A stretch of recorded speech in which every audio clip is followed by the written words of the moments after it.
Eccoci rientrati in studio di sabato pomeriggio su Cusano Italia TV 264 del digitale terrestre. Adesso andiamo con la rubrica Sapore di cinema curata da Graziano Marraffa.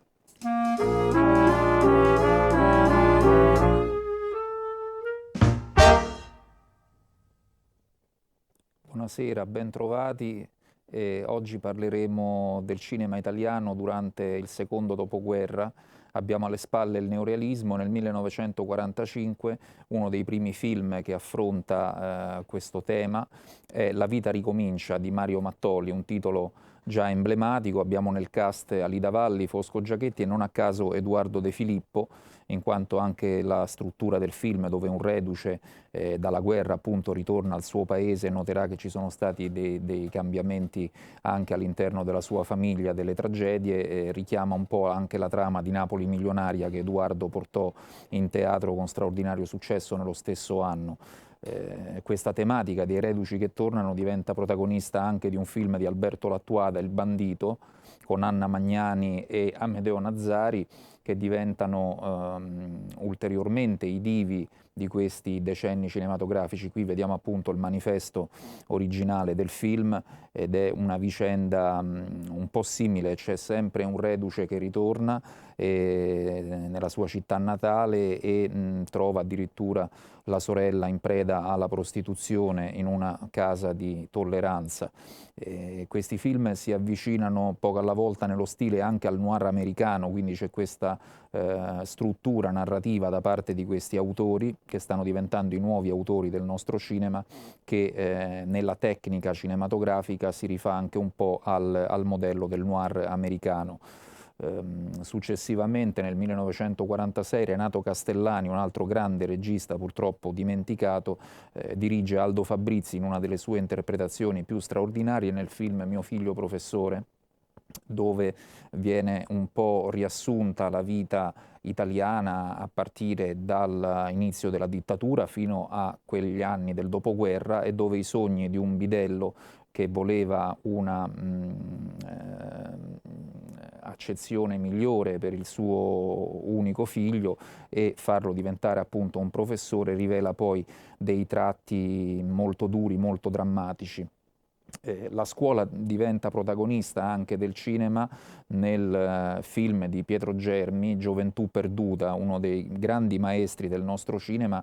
Ambienta all'Università La Sapienza di Roma una vicenda dove i figli della piccola borghesia che frequentano le aule universitarie cominciano a essere anche parallelamente nel privato dei delinquenti, quindi un cinema molto coraggioso, di denuncia, che il regista, il grande autore, manterrà anche l'anno successivo, sempre con Massimo Girotti protagonista, nel film In nome della legge, ambientato nel nostro sud, ma realizzato come un western americano, dove questo giovane pretore arriva in questo paese nominato al posto di quello uscente e si scontra con le leggi della mafia. È la prima volta che nel cinema italiano si parla di questo tema straordinariamente importante. Immaginate, nel 1948, anni nei quali non ne sapevamo nulla di questi temi. E parallelamente nello stesso 1948 un altro grande autore, Giuseppe De Santis, realizza Riso Amaro, un film straordinario, un capolavoro autentico con protagonista Silvana Mangano, Raff Vallone e Vittorio Gassman, dedicato al mondo del lavoro femminile, queste ragazze che venivano da ogni parte d'Italia per recarsi nelle risaie piemontesi, che all'epoca erano tra l'altro di proprietà di Gianni Agnelli. Il film viene girato negli ambienti realistici con il permesso di questo straordinario imprenditore che ha avuto l'Italia, e viene messa subito a fuoco una condizione molto delicata di indipendenza e di coraggio femminile, sempre mescolando questi generi di racconto molto innovativo con da una parte dei temi popolari, ma soprattutto con uno stile di racconto e di narrazione cinematografica all'americana. Il film verrà candidato all'Oscar per la sceneggiatura, alla quale ha partecipato anche Carlo Lizzani. Per oggi è tutto e ci rivediamo la prossima settimana con un'ulteriore puntata di questa rubrica. Grazie. Grazie Graziano. Grazie. Per farci attraversare anche uno spaccato dell'Italia di quell'epoca, perché stiamo facendo proprio un percorso attraverso le tue parole, le immagini dell'archivio storico del cinema italiano di cui tu sei presidente. Grazie veramente per queste perle che ci porti, e da una perla all'altra passiamo la linea alla rubrica di Massimo Bompa con l'oroscopo.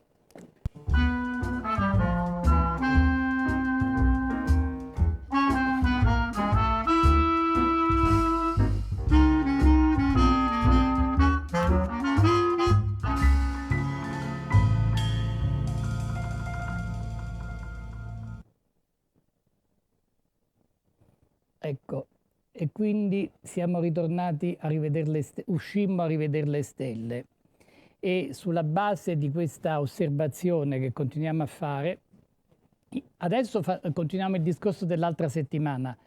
Facciamo la carrellata degli oroscopi settimanali e poi continuiamo in quella descrizione più dettagliata di quello che è l'analisi di un oroscopo completo, per far capire anche un po' di più di questo argomento che sembra così misterioso, così quasi magico. Poi in effetti, se andiamo a vedere, non c'è molto di misterioso né di magico, è semplicemente un passato ricco che ci viene tramandato per simboli.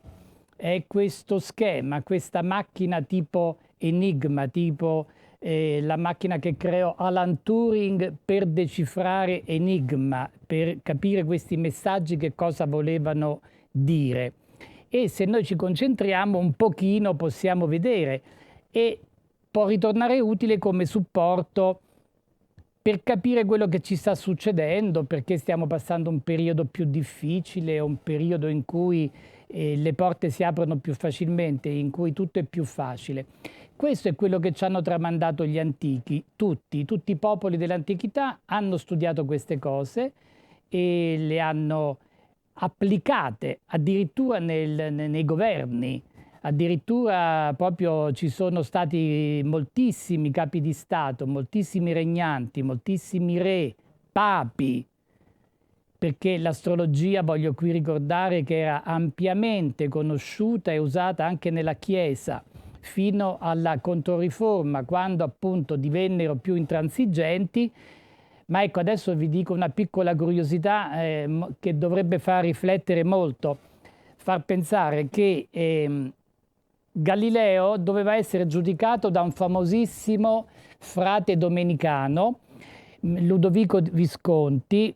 Scusate perché qui non è facile ricordarsi tutti questi nomi, queste date.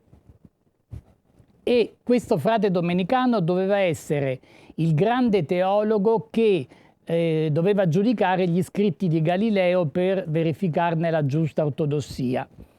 E praticamente questo frate domenicano era un famosissimo a livello europeo astrologo, perché tutti i preti colti, preti che avevano naturalmente studiato i classici, studiato il greco e il latino, tutti erano farciti di astrologia, che veniva tranquillamente consultata come fosse tipo il meteorologo. Ecco, al meteorologo si chiede che tempo farà, all'astrologo si diceva più o meno quello che poteva accadere, qual era un periodo più favorevole. D'altronde, se noi guardiamo un attimino la storia, vediamo che è talmente piena di consultazioni, di simboli e di riferimenti a questi maghi, a questi occultisti, a questi studiosi dell'esoterismo, che poi, se noi veramente analizziamo, è tutto molto più semplice e chiaro di quanto non ci vogliano far credere. D'altronde è un argomento affascinante per tutti, e quindi sono innumerevoli i programmi televisivi, le rubriche, i libri che sono stati scritti su questo argomento, però io credo che pochi veramente vogliono far capire di che si tratta, che in fondo è un codice di consultazione come se noi consultassimo un dizionario, e dove potremmo trovare delle informazioni. Questo è in effetti. Appunto l'altra volta pure parlavamo dell'algoritmo, che è quel meccanismo di ragionamenti prefatti, sono stati preordinati per arrivare più facilmente e più rapidamente a una conclusione. E questo lo vediamo tutti quanti nei nostri cellulari, no? Ecco, gli antichi non avevano i cellulari, no? E quindi hanno messo a punto questa serie di calcoli e questa serie basati sulle osservazioni dei transiti celesti, degli aspetti, in riferimento a ciò che accadeva nel privato. Naturalmente è chiaro che più era potente il personaggio, certo che il faraone aveva a disposizione non solo Paolo Fox, ne aveva a disposizione quanti ne voleva, di grandi sacerdoti, di occultisti, di maghi, e siamo tutti pieni del ricordo di quel famoso episodio di Mosè, no? Che butta la sua verga davanti al faraone per indurlo a lasciare andare via gli ebrei. La verga si trasforma in un serpente, al che il faraone gli dice: beh, ma questo trucco lo sanno fare anche i miei sacerdoti. E i sacerdoti fanno lo stesso trucco, perché praticamente queste discipline, questa anche capacità di saper dominare la materia e ottenere anche dei fenomeni paranormali notevoli, come in questo caso, era una pratica conosciutissima, praticatissima da tutti gli antichi. La famosa Kabbalah o Kabbalah, forse, degli ebrei, che forse è una delle più antiche e una delle più interessanti nella sua applicazione. Comunque, siccome altrimenti l'argomento è talmente vasto, io voglio solo, ecco, accennare affinché ci si incuriosisca e si possa approfondire, perché veramente penso che ne valga la pena. Tante cose ci sono state taciute, appunto. La storia ci viene, in questi tempi poi mi sembra che proprio è abbastanza evidente, ci viene raccontato solo quello che serve per indirizzarci in una certa direzione. Appunto, queste cose io non le avevo studiate. Io quando le ho sapute sono rimasta a bocca aperta, che appunto i Keplero e Copernico, che sono considerati insieme a Galileo i padri della ricerca scientifica, del pensiero scientifico moderno, no? Erano prima due preti e poi due astrologi, o non so, mettetelo nell'ordine che vi pare, ecco. E lo stesso Galileo faceva gli oroscopi. Quindi, sulla base di questi nostri predecessori di tutto rispetto, noi cerchiamo di capire qualche cosa su tutti questi geroglifici, che poi non sono altro, appunto, che, ripeto, dei simboli, che poi non sono altro che delle informazioni, ripeto. Quindi adesso facciamo una carrellata dell'oroscopo settimanale. L'Ariete, per fortuna sua, sono passati i pianeti in opposizione che stavano in bilancia, e quando i pianeti sono in opposizione possono creare un certo nervosismo, possono creare un conflitto. Ecco, poi una cosa importante anche che ci insegna l'astrologia e che ci insegna lo studio di queste discipline, come dire, esoteriche, una cosa importantissima, perché spesso noi abbiamo delle paure, abbiamo delle angosce, abbiamo dei complessi, come dire, e spesso questi simboli ci spiegano che quel transito rappresenta il superamento di una paura, un dubbio. Noi viviamo in una società razionale che non dà spazio alle emozioni, alle sensazioni, a tutto ciò che non è rigidamente toccabile, rigidamente materiale, rigidamente razionale e da tenere sotto controllo con la mente. Però dimentichiamo che invece il restante 90% di tutto non sappiamo di che parliamo, perché le sensazioni, le emozioni, le percezioni, il mondo extrasensoriale pare che esista e trasmetta comunque delle informazioni. Ecco, spesso un transito planetario ci può indicare qualcosa che noi dobbiamo regolare in noi stessi, dobbiamo toglierci una paura, dobbiamo superare un complesso, un conflitto, un'insicurezza. Ecco, questo è bene tenerlo presente, perché non sempre, appunto, ci sono queste catastrofi. Spesso sono catastrofi che abbiamo dentro e che dobbiamo rimodellare per essere più tranquilli.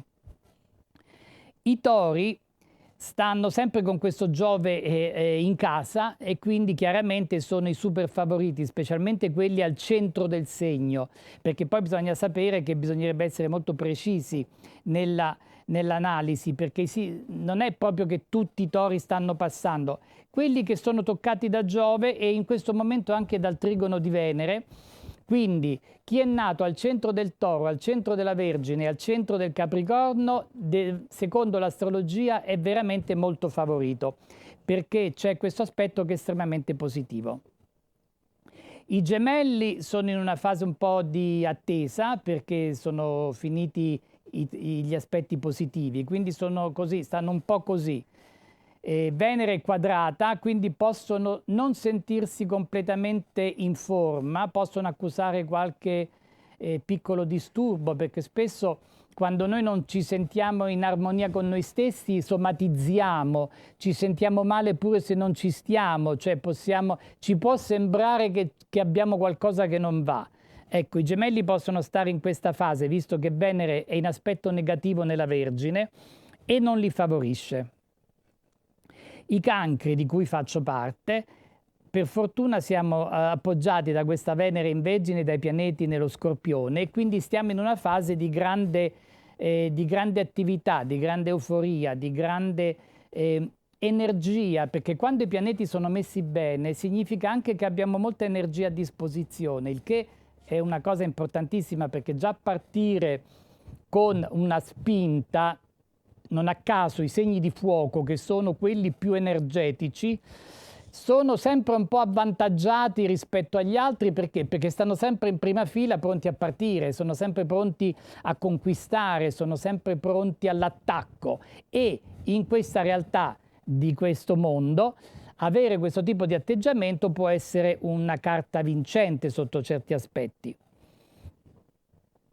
Il Leone adesso deve, tanto è stato favorito per tutta l'estate, adesso si deve un po' calmare, specialmente per quanto concerne, buttatevi sugli amori sicuri, sugli amici sicuri, sui collaboratori fidati, perché adesso non è un momento in cui, se vi rivolgete troppo intorno, vi danno una mano. Ecco, non siete favoriti al massimo, diciamo. La Vergine, appunto, abbiamo detto che c'ha Venere in transito, quindi usciva da un anno difficile perché aveva avuto Saturno contro. Adesso sta passando Venere, quindi saranno consolati, avranno delle belle soddisfazioni, perché quando passa Venere si sta meglio. Raggiungiamo uno stato quasi di serenità interiore che ci permette poi di vivere meglio e di stabilire anche dei rapporti anche con gli amori, che poi l'amore è in tutte le linee, cioè sono i figli, se è la famiglia, sono i mariti, le mogli, gli amanti, qualunque cosa. Venere spiana la strada su tutto. Le bilance adesso stanno più tranquille, è passato tutto, il sole sta uscendo, lunedì è a cavallo tra la bilancia e lo Scorpione. Quindi diciamo che si sono un po' spenti i riflettori sulle bilance, perché non ci sono più tutti questi transiti planetari. Lo Scorpione è nel pieno invece dell'accensione dei riflettori, perché già sta transitando Marte e Mercurio, che sono l'azione e il cervello. Quindi già stanno in piena euforia. Poi adesso arriva anche il Sole, quindi hanno un'ulteriore spinta a fare. Anche se devono sempre stare attenti ai soldi e ai conti, perché Giove è opposto. E quelli che sono nati a cavallo tra la seconda e la terza decade tengano sempre presente che hanno anche Urano opposto, che è un pianeta un po' difficile, quindi se vogliono far saltare in aria qualcosa, ecco, tengano presente che è l'effetto di Urano che vuole rompere tutto, perché Urano ci porta, come dire, in uno stato di insofferenza, non sopportiamo i legami, non sopportiamo niente. Però, appunto, ripeto, spesso sono solo delle sensazioni che noi dobbiamo saper controllare o saper leggere con la nostra mente.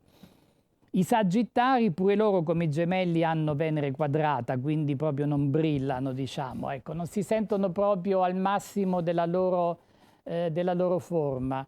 E anche loro possono avere qualche discussione nel campo affettivo, nel campo delle relazioni personali, perché appunto Venere è dissonante.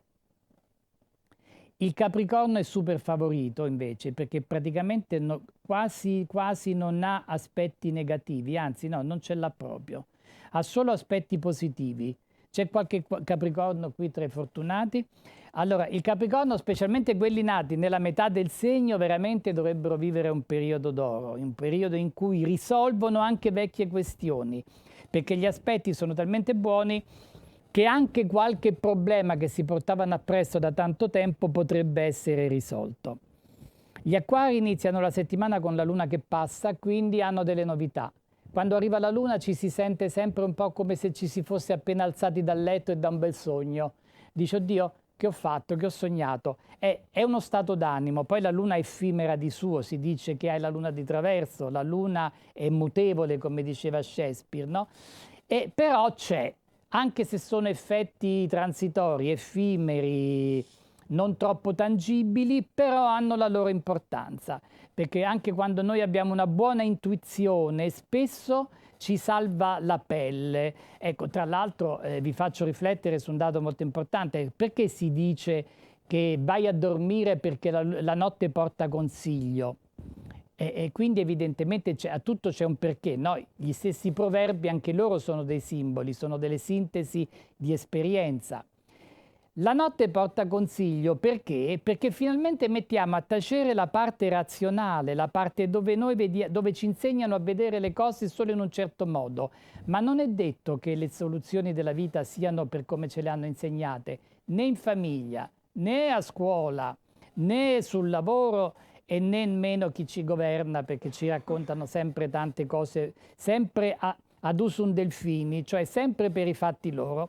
Invece noi, dentro di noi, spesso possiamo trovare la risposta a delle problematiche. E appunto il popolo, che è molto più saggio e ha una saggezza ben più grande di tutte queste altre istituzioni, dice, vai a dormire, va, che la notte porta consiglio, perché mettendo a tacere la parte razionale, l'inconscio è libero di darci una soluzione che non potevamo minimamente ragionare, dovevamo percepirla, dovevamo intuirla, dovevamo dare lo spazio a Gio Di Sarno. Eccolo! Dobbiamo dare lo spazio più che a me, un attimo alla pubblicità, ma torniamo subito perché quanti segni ti mancano? Ho perso il conto. Hai perso il conto, allora adesso andiamo con la pubblicità, torniamo subito dopo per appunto scoprire di segni che non abbiamo citato. A tra poco.